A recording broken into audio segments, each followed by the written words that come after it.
Greetings, everyone. Welcome to an amazing panel today. I'm Rilwan Meeran. I'm the head of ASA's Impact Fund. ASA's Impact Fund is a $150 million allocation focused on investing in funds as well as making direct investments into private companies. We focus on investing in three key areas: workforce development, career-focused education, and intentional post-secondary pathways. We stood up the program in April 2022, and in 3 years we've made investments that are exceeding $74 million. We've made investments in 10 funds and 11 direct investments into companies. Today, we are at an immense inflection point as middle and high school students are challenged with an array of employment opportunities. Investing in dynamic, quality, and reliable education to career opportunities is the best investment we can make for families, businesses, and communities for a better future. However, US venture funding in education technology companies has dropped precipitously since the pandemic.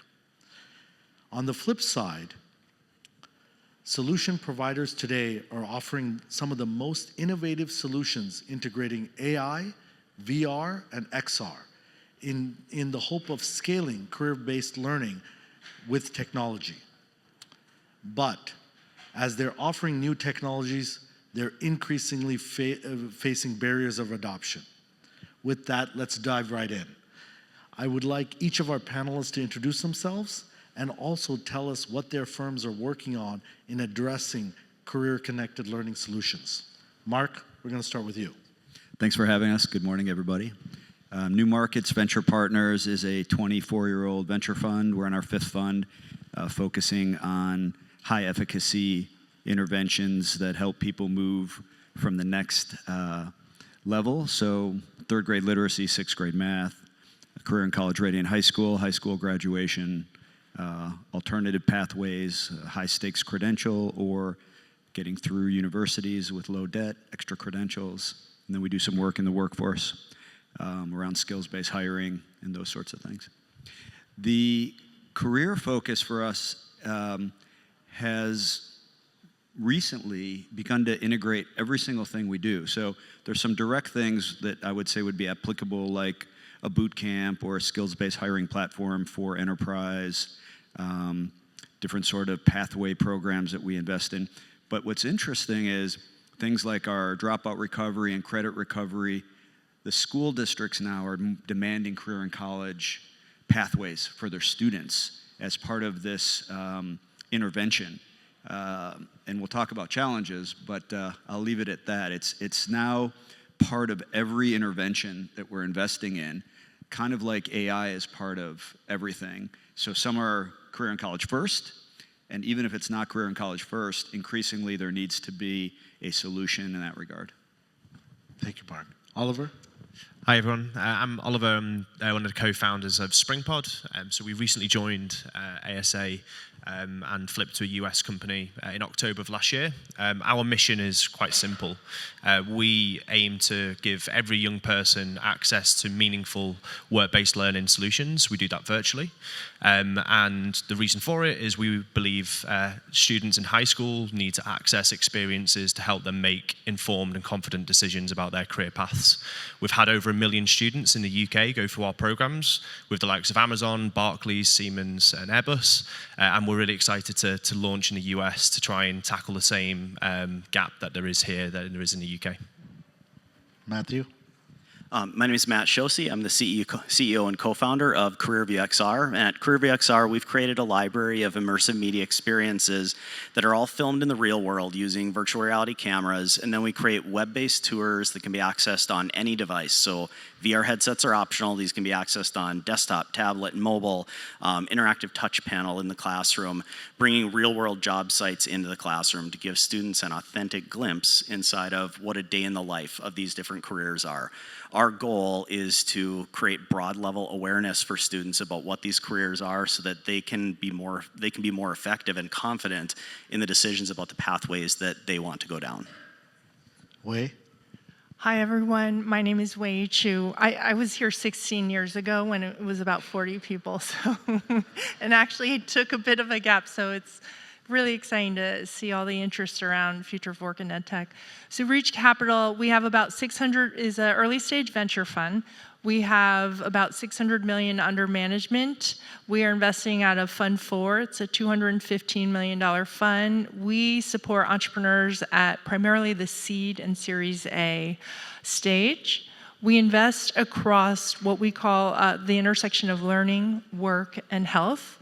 Our roots was definitely in the K-12 and higher ed space in early Fund 1, and we've definitely evolved that thesis. And as I think about career readiness, we think about it in terms of the skills needed from early childhood to lifelong learning.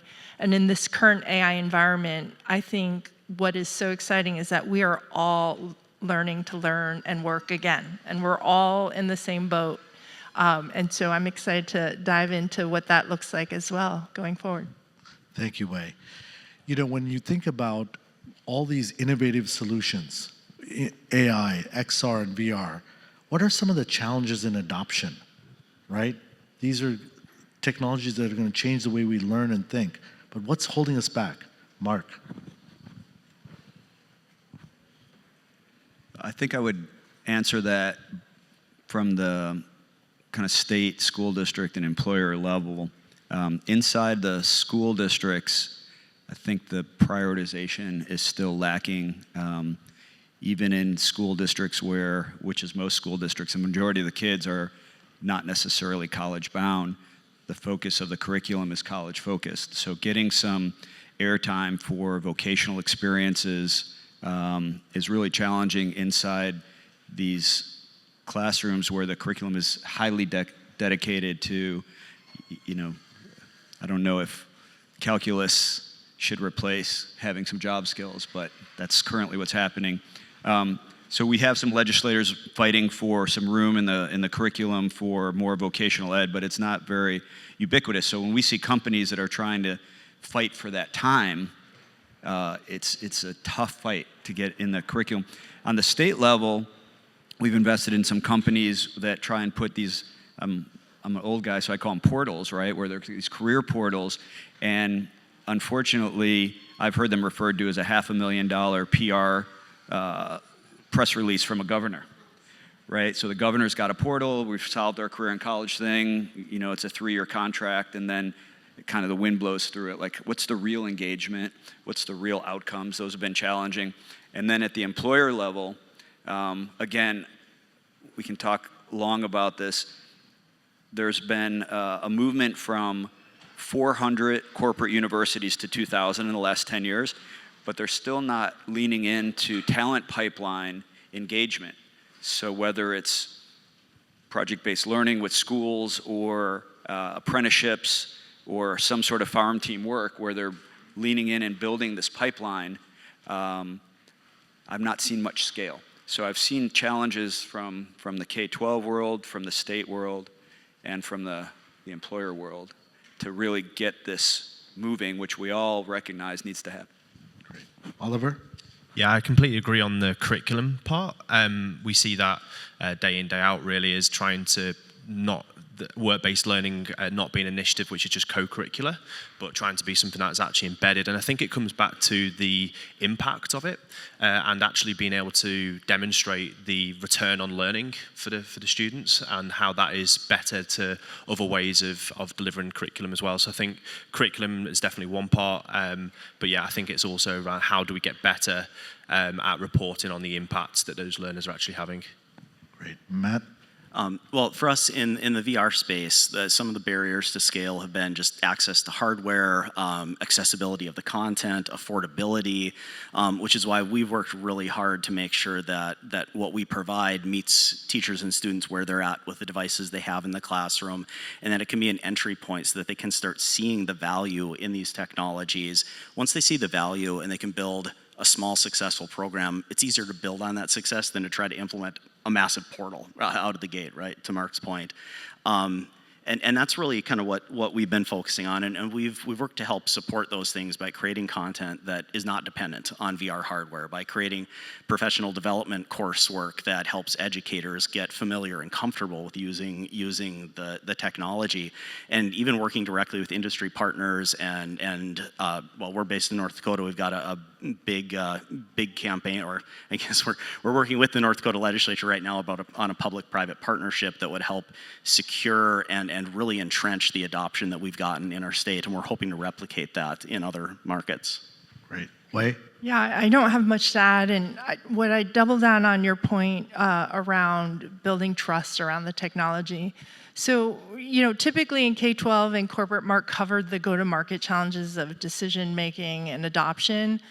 I have never probably been more excited in terms of, as I think about bottoms up, whether you're a student, you're a middle manager, you're right out of school, the ability to do work without being, I'll use venture as the data point, and I actually wrote a blog post this morning interviewing some high caliber interns, potential interns, but was completely appalled about how unresourceful they were in showing up for the interview. And I won't go into detail, but my point being is, in the K-12 context, the kids are running with the AI. The students are running, your own kids are running with it. I have 2 high schoolers. So for us, it's how do you build trust with the teachers and admins and show them the delight, the value in their flow of their work, not as an added tech. And I asked that question to all of you in terms of the teams you manage. The minute ChatGPT launched 3 years ago, we told our founders, it is a red flag if not every single one of your employees is using this daily, period. Playing with it, trying to up-level their work. And so I think the playing field is we are all in the same situation and learning what our role looks like in our own jobs. And I think it's both the challenge as well as kind of the optimist in me in being able to kind of leverage that now in terms of the skills we are looking for in terms of the next gen. And I forgot to mention higher ed, in the framework. So schools that are getting it, right, like Western Governors, ASU, Southern New Hampshire, UMGC, they're growing. It's the only place enrollment's growing because they're helping people learn the skills that they need for careers. And then the other universities where you hear the college presidents say, we're not going to teach for a job skill because that changes, and we're going to, right? It's great for a few people who can have a nice residential humanities program, but most of the reason people go to school is to get a good job, and most of the students now are non-traditional and minority, right? All these words that used to represent the non-majority are now the majority, and I feel like universities haven't gotten the message except for some that are the ones that are working. Thanks. Thanks, Mark. When you think about impact investing, we're always talking about outcomes. And when you think about career-focused technology, we'd love to hear from you guys what outcomes you're focused on and what tools you're using to track those outcomes. Mark. So that question begs something we're really excited about, is what I would say is an assessment regime. John Katzman said to me, if you're competency-based education, everything becomes test prep, and he's the Princeton Review guy, so I can see that, and you don't want everything to be test prep. But we've had a few instances where there has been an industry-recognized credential that you could assess. And that's just an exciting sort of idea to me, these high-stakes credentials that are not necessarily BA, that can be more affordable, that can be shorter term, as the type of thing, right, that can be a measurable outcome that's not necessarily a BA graduation. So we have metrics around high school graduation. It's a good signal. College graduation is a good signal. But when we can have, I guess, credentials and assessments that represent real skills measurements, and then we've invested in some enterprises to help them figure this out inside the enterprise. What is a skill that you need, and how do you really measure it? And how do you make sure your staff has it? And if they don't, how do you upskill or hire to fill that in? These are big opportunities that I think are pretty exciting. And it ties to impact for us, right? So when we're investing in a company where these are the measurable outcomes, like a high school graduate, and we're pay for performance, the financial and the impact metrics come together, that's a really exciting thing for us. There's good jobs, there's quality jobs, both really good definitions that foundations are spending some time trying to measure, so we say good and quality as a goal, those sorts of things. Oliver? Yeah, I think it's interesting on the skills piece. I'm referring not really from from an investment point of view, but where I see a big gap is that students are being taught skills on a daily basis within in schools and within higher education, but it's actually helping them articulate what they've actually learned. So it's how do they know what skills that they are being taught, and how can they explain in context when they're in an interview with an employer or trying to secure their first job what skills are that they have and how where they're currently at in terms of competency level.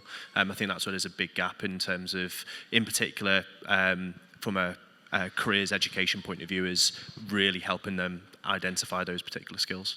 Just a quick follow-up, Oliver. I think you guys used a third party to verify outcomes, right? Maybe you can touch on that a little bit. Yeah, so we, from an outcomes perspective, we work very closely with our employer partners, not just from a talent attraction point of view, but also helping them understand what social impact that has driven. We use a third-party platform called GIST Impact, where basically we have calculated over the last year the work-based learning programs that students have been through on Springpod has generated 130 million in social impact. So we use lots of tools like that, and that's actually quite a conservative figure when we look at it. That's on the basis of about 300,000 students that have gone through it. We've got actually a white paper which we can share if anyone's interested in that, but that's what we use as GIST Impact. Thank you, Oliver. Matt? So our visionary goal is, or outcome, is that every student has an opportunity to confidently pursue their dream job. But obviously, that's not a specific and measurable goal. So the way that we're working to walk back to that is asking students and teachers, are you aware of more career pathways? Are you feeling more confident about the CTE course that you've chosen as the next step in that pathway? And really figuring out what are those steps that tell us that the increased awareness, the increased career literacy that we're providing for these students is helping them make more effective decisions. One of the things that we're really excited about, and a project where we will be able to see some very measurable outcomes, is we had an opportunity to partner with Bismarck State College, who is our state's polytechnic institution, and we applied for a Disability Innovation Fund grants, which would, the premise of the project was to leverage the CareerView platform to create awareness for individuals with disabilities of careers in advanced manufacturing.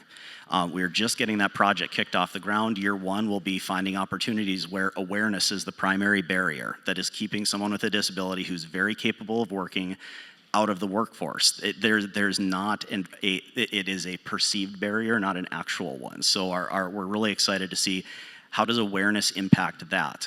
The next stage of that project is actually following those individuals and the assistive technology that they're using and creating new CareerView experiences that highlight that and highlight competitive integrated employment and successful adaptation of roles, so that a worker that normally would be unemployed or underemployed can now be gainfully employed in a great job.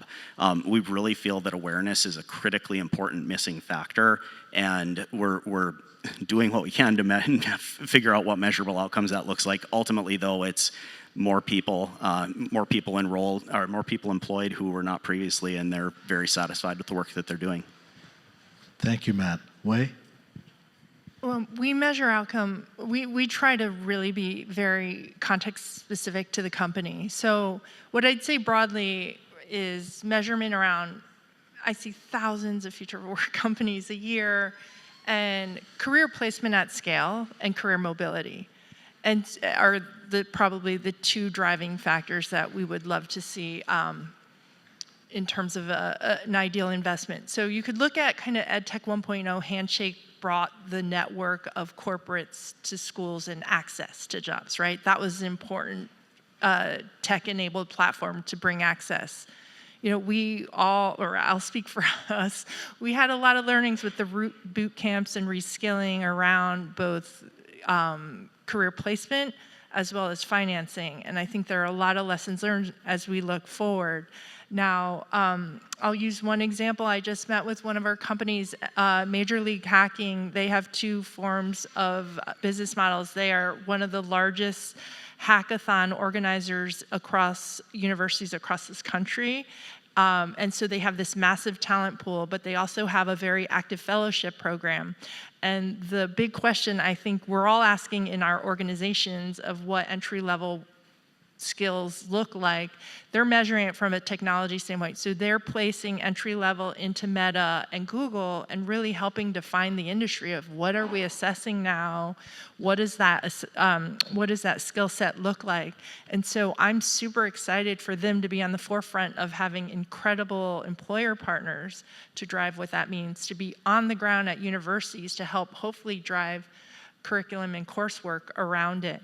But it's a deeply moving target because even both at my firm and all our, if you look on the business side, all the investment banks and consulting firms have their analyst classes. So everyone right now, there's this period of kind of resetting what are the skills we're going to be looking to demand from this next generation workforce. Thank you, Wayee. When you think about the investor side, Wayee and Mark, I'd love to hear what opportunities you guys are seeing on the career-focused education side. Mark, we'll start with you. We're seeing a lot of exploration tools. We're seeing a lot of alternative pathway credentials specifically around niches inside different industries. It's interesting, if you look historically, some of the easier things to credential and assess that are recognized inside of industry, like, let's say, nursing, right? A lot of those schools and credentials have been invested in, and they're big private equity plays that are 10, 20 years old. And then I think there's an opportunity for industry to start recognizing other pathways where you can get a clear promotion with a clear set of skills that need to be trained and assessed. And so I think more and more as employers start to understand that there are steps and it could lead to stackable credentials and those sorts of things. And like I said, hopefully universities get onto that. So I've talked about assessments, credentials, career exploration, some of this project-based learning and learn to earn is very interesting. Looking forward, I think there could be some breakthrough business models in that that are coming. Getting the employers to unlock real skills-based hiring. I think AI will help finalize a taxonomy that more people can get behind and translate across different definitions of skills that we've all been waiting for. And so it could create a regime. And we made one investment in a company called Sensia. So they have 1 trillion data points on human capital in the US, and then they've integrated with Workday, and we co-invested with Workday to then bring that intelligent mapping inside of your workforce, both in terms of your current team and in terms of people you would hire. And so, we've got a big data with AI kind of driven at the employer, all the way down to going into high schools with at-risk kids and delivering interventions that are increasingly durable skills. So that whole spectrum. Great. Wayee? Yeah, Mark covered, we're definitely seeing a lot on the career readiness, job search side. So I'll focus more as we're developing a thesis on more frontline work. In terms of frontline, so 70-80% of the global workforce is frontline. And I think the idea that we can bring, rather than thinking about replacement of humans, bring greater productivity to empower these workers, they want to actually adopt the technology. And so we're taking a very verticalized approach at looking at from construction to manufacturing to healthcare in very specific areas and use cases, and finding solutions specific to whether AI tools that can support safety on a work construction site. On the healthcare side, interestingly enough, I think 30% of the world's data is healthcare. Think about the data you collect on devices and apps, but 97% of that data is not used. So as we think about solutions and platforms that can use that, what AI is great for is organizing data to support clinicians, providers, to bring more personalized care, high quality care into healthcare is also a very specific vertical we're looking at. Thank you, Wayee. every day when you read the news, employers are increasingly asking for skill-based hiring. One of the challenges is bridging industry partners with academic institutions. Oliver and Matt, I'd love to hear from you both. How great of a challenge is that, and how are you bridging this gap? Oliver.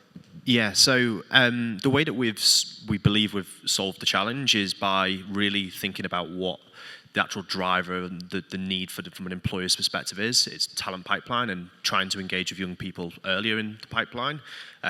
Workforce planning, looking at what skills that they need for the future. They know that they need to be engaging with young people from a much earlier age. And it's always not a recruitment outcome. And that was my point earlier, is that it has to be, from a corporate's perspective, they want to see what social impact. And that's why the reporting that we provide is so powerful for that, because they can use that as a way to report on the social impact they've generated.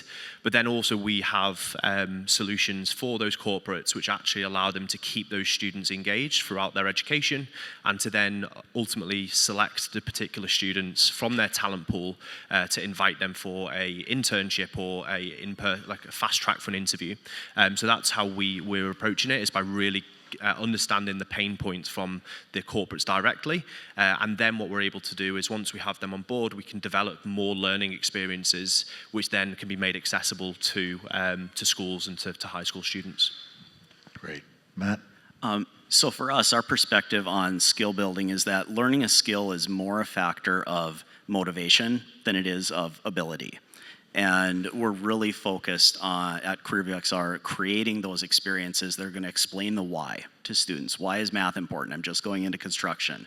Why is English important? I'm just going to be in healthcare, right? Being able to show authentically what those careers are like is critically important. Students want to understand the real why, and authenticity goes a long way with building trust with them and with getting them to be excited about learning.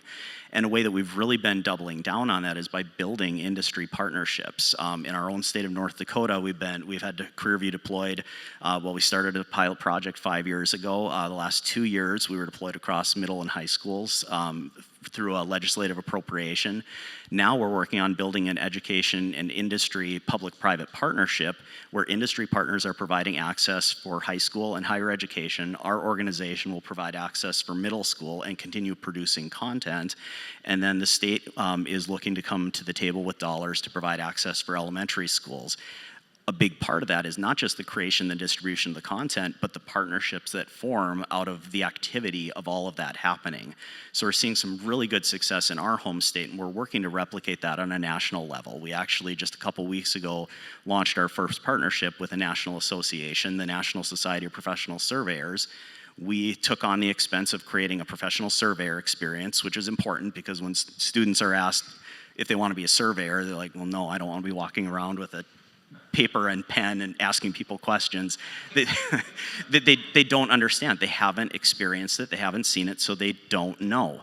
And they will never choose an experience that they've never been exposed to. So with NSPS, our goal is to create an experience that they can use across all 50 states with their career fairs and outreach, and that we can create direct connections between not just the state associations or surveyors, but engineering firms and schools, and reach the ultimate goal of our platform and the content we provide being self-sustained, because industry is getting the value out of helping build that pipeline. Great, Matt. When you guys think of intentional post-secondary pathways, so much of what people are talking about is micro-credentialing. A lot of work-based learning is what Springpod does. Can you talk a little bit about that? Yeah, so I think from a corporate, because for me, work-based learning is, you have to have industry and employers part of it. It's got to have value for them. Another way that we look at it is Airbus. I was very familiar with them. They have around 20,000 applications every single year for one of their programs, and currently those students all look exactly the same in terms of a CV and their profile. Whereas how they're working with us is to put in place projects and activities that the students can go through, where they can then identify students with potential from their talent pool with us. So that's another mechanism of how work-based learning and project-based learning can be used back to the skills-based hiring model. And it's down to the fact that so many young people are coming out with exactly the same degrees and credentials already. How can it be changed and slightly different? The other benefit for a work-based learning project with the likes of Airbus is that even if students don't get selected for a role at that company, they can also walk away with a certificate from Airbus, which they could then go and apply at Boeing, and they can see that they've worked on that work-based learning project. So it's really transferable and helps them build their profile to really help them stand out from other students that are applying at the same time. Thank you. Matt, anything on the micro-credentialing side? Well, nothing currently, but one thing that we're really looking at is this concept of career literacy and making sure that that students are really understanding what an industry is, and they can talk about that industry in their own words and understand what it's all about, so that they can help self-identify, can I see myself going down this path? So we've been toying with the idea of creating some career literacy micro-credentials aligned with career clusters. We're very early on that, so we're very open to any suggestions folks have on that front. But that's really important. But I think that the credentialing piece that extends beyond students as well. Parents and career counselors, for instance. Parents are such a huge role. They play such a huge role in students deciding that pathway that they're going to go down. We want to make sure that they're not necessarily credentialed, but they're aware of what the industries are and they have an authentic representation.